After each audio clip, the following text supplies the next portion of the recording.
Hello friends, வணக்கம். சீனவின் கைவண்ணத்திற்கு உங்களை வரவேற்கிறேன். நாம் இன்றைக்கி கட்டை சீமாறு, அது வந்து நல்லா உறுதியாக ஒரு பொடியை போடுறது, பாட்டில் பொடி, பெட் பாட்டில் இருந்து இந்த மாதிரி இந்த பெட் பாட்டில் எடுத்துகிட்டு அந்த பாட்டம் இருக்கிற அந்த கார்னரை பட்ஸ் மாதிரி இருக்கும், அதை கட் பண்ணி இந்த மாதிரி எடுத்துக்கணும். இந்த மாதிரி ப்ரொவிஷன் பண்ணிவிட்டு இந்த சீமாறு குச்சியை இந்த மாதிரி கட்டு அதுக்குள்ளே போடணும். இந்த மாதிரி அந்த எல்லா ஹோல்ஸ்லேயும் ஃபில் பண்ணணும். முடிஞ்ச அளவுக்கு டைட்டாக அந்த ஹோல்ஸில் கம்ப்ளீட்டாக அந்த சீமாறு குச்சியெல்லாம் ஃபிட் ஆகிற மாதிரி நல்லா உள்ளே விட்டு அதை போடணும். இந்த மாதிரி அந்த 6 ஹோல்ஸ்லேயும் ஃபில் பண்ணிக்கணும். பாட்டில் ஹோல்ஸில்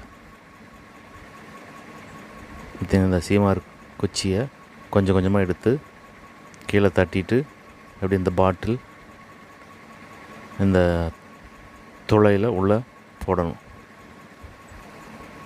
இந்த மாதிரி போடும்போது நல்லா சீமார் ஒன்றோட ஒன்று நல்லா கெட்டியாக உள்ளே போய் சீட் ஆகிக்கும்.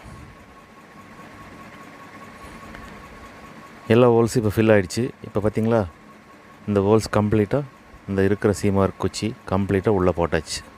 இப்போ இந்த பாட்டிலில் காம்பேக்டாக அது வந்து செட்டில் ஆகிக்கிச்சு.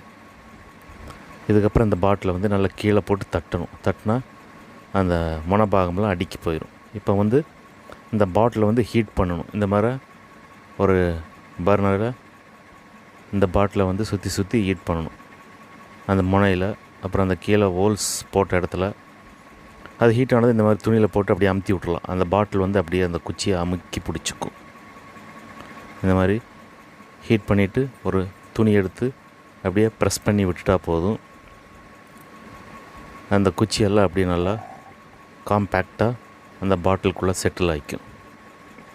இந்த மாதிரி பண்ணுறப்போ நமக்கு வந்து அந்த சீமாறு எந்த காரணத்தை கொண்டு அது வந்து நழுவாது, அந்த பாட்டிலே இருக்கும். நல்லா ஸ்ட்ராங்காக இருக்கும். இங்கே பாருங்க, கீழே கூட்டும்போது எவ்வளோ சூப்பராக ஸ்ட்ராங்காக இருக்குது. அதே மாதிரி கையில் இழுத்தா கூட அது வெளியே வராது. ஸோ நீங்களும் ட்ரை பண்ணி பாருங்கள். இது பிடிச்சிருந்தால் ஷேர் பண்ணுங்கள், கமெண்ட் பண்ணுங்கள், பெல் ஐக்கானை தட்டுங்க. அப்போ தான் என்னோடய அப்டேட்ஸ் எல்லாம் உங்களுக்கு வரும். இதெல்லாம் சிம்பிள் ஹோம் ஹேக்ஸ். இது நம்ம வீட்டிலையே பண்ணலாம். வணக்கம்.